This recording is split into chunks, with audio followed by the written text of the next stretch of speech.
Okay, now we are in England, Tante Oti. We are not in Indonesia, in England ya. England itu di dekatnya di Kupang.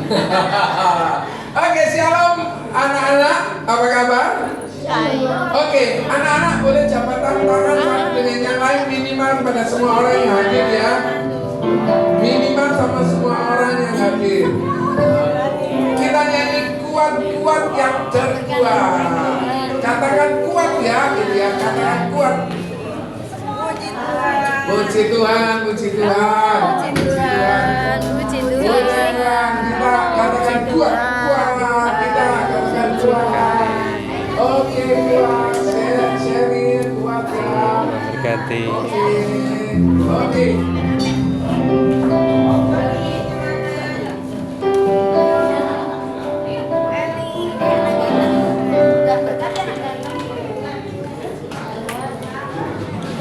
Oke, sudah semua?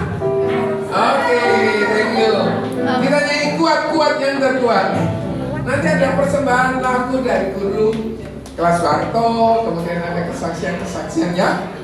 Kuat-kuat yang terkuat, hebat-hebat yang terhebat, besar-besar yang terbesar, itu dan Tuhan. Kuat-kuat, kuat-kuat yang terkuat, hebat-hebat yang terhebat, besar-besar yang terbesar, itu dan Tuhan. Yesus yang terkuat.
Amin. Ada yang mau bersaksi buat Tuhan?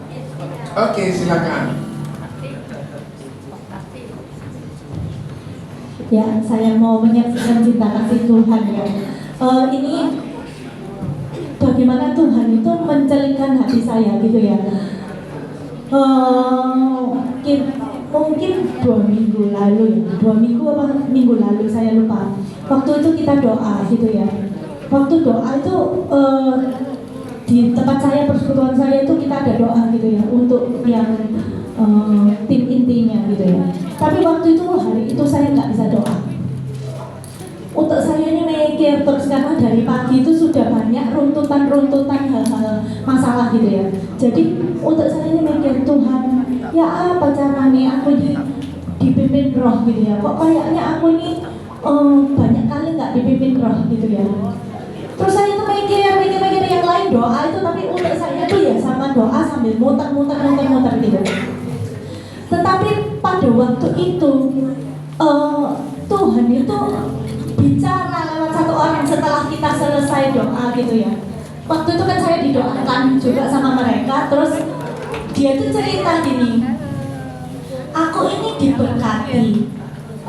Waktu itu aku ini kepingin tas kecil. Dia bilang ini kesaksiannya orang itu ya, salah satu pendoa. Aku ini kepingin tas kecil, tetapi orang ini tanya gitu loh, dia nggak sebutkan nama ya. Orang ini tanya, berapa ukuran kakimu? Ya sudah, saya bilang sama Tuhan, ya wes Tuhan, mau dibeli sepatu, aku pengen tas kecil. Nah, terus ternyata waktu saya kasihkan, saya bawa oleh-oleh buat teman-teman saya yang di tempat doa. Dia dikasih tas gitu ya. Terus dia tuh bilang, wah Tuhan, kamu ini luar biasa ya. Aku ini pengen tas kecil, aku ini bisa dapat tas. Padahal sudah ditanya itu ukuran sepatu. Nah, dia tuh kesaksian gitu. Tetapi Tuhan itu luar biasa ya. Sekali ngelempar, dia diberkati, saya juga diberkati. Saya yang tadi mikir gini, Tuhan dipimpin roh itu kok kayak apa ya? Kok ya apa caranya dipimpin roh gitu ya? Dan itu lewat kesaksiannya orang itu. Saya tuh bilang gini, aduh, aku nih waktu belikan kamu oleh-oleh, aku tuh kan gini, Tuhan, apa ya yang dikasihkan ke orang-orang ini ya? Saya tuh memang sudah berdoa, tetapi saya tuh waktu beli tas itu saya tuh geton gitu ya. Tapi itu sudah hari terakhir saya itu mau pulang gitu loh. Terus saya mau balik ke tempatnya karena yang lain tak belikan sandal semua, kecuali dia tak belikan tas. Saya tuh gonton, terus saya tuh gini, aku mau balik lagi, mau tak ganti jadi sandal gitu ya. Terus saya tuh mikir, nanti orang ini mikir kok dia tok yang dikasih tas, sedangkan yang lain dikasih sandal gitu. Tapi ternyata Tuhan itu menjawab doanya dia karena dia itu pengen tas. Nah, saya itu waktu berdoa, Tuhan itu ternyata sudah arahkan untuk saya itu beli tas, bukan beli sandal gitu ya. Ternyata terus saya mikir gini, Tuhan ampun ya Tuhan ya. Aku ini sudah doa. Saya ini ngajari anak sekolah minggu saya. Kalau kamu doa, kamu percaya Tuhan itu Tuhan yang menjawab. Ya. Tapi saya sendiri yang jadi gurunya itu nggak sadar ya. Saya sendiri nggak percaya waktu saya doa. Tuhan itu sudah belokkan, tetapi saya nggak percaya. Saya masih mikir yang sesuai pikiran saya. Waktu saya dengar kesaksiannya dia, aku tuh ingin tas, dan dia tuh bersyukur karena Tuhan tuh kasih dia tas gitu ya. Nah, tapi di sisi lain saya belajar, Tuhan ternyata dipimpin roh itu sangat normal, sangat natural gitu ya. Kita pikir ini seperti apa namanya, kita mau jalan kayak gini, tapi ternyata itu tuh kalau kita itu percayalah, ketika kita itu berdoa, kita minta dipimpin Tuhan, percayalah bahwa kehidupan kita itu pasti dituntun sama Roh Kudus kayak gitu ya. Bahkan dalam hal kecil ini loh, perkara sepele, cuman beli oleh-oleh ya. Tetapi percayalah, kita itu pasti dituntun sama Roh Kudus ketika kita itu menyerahkan sama Tuhan untuk kita minta dipimpin. Mungkin kita ngerasa kadang-kadang Tuhan gak salah gini. Tapi ternyata itu Tuhan itu tuntun seperti itu ya. Dan itu saya belajar dan saya bersyukur, Tuhan waktu itu otakku ini kacau, Tuhan ya apa Tuhan, aku ini pengen dipimpin roh, tapi kok rasanya ini aku ini salah gitu ya. Kita merasa itu salah, mungkin kita merasa itu salah, tetapi kalau kita berdoa sama Tuhan, kita itu tidak salah. Jangan takut salah, jangan takut menjadi salah. Karena kalau kita sudah berdoa, kita percaya walaupun apa yang kelihatannya salah di mata kita, itu Tuhan arahkan. Karena kita sudah minta supaya hidup kita dipimpin roh. Ya, itu sekian kesaksian dari saya ya.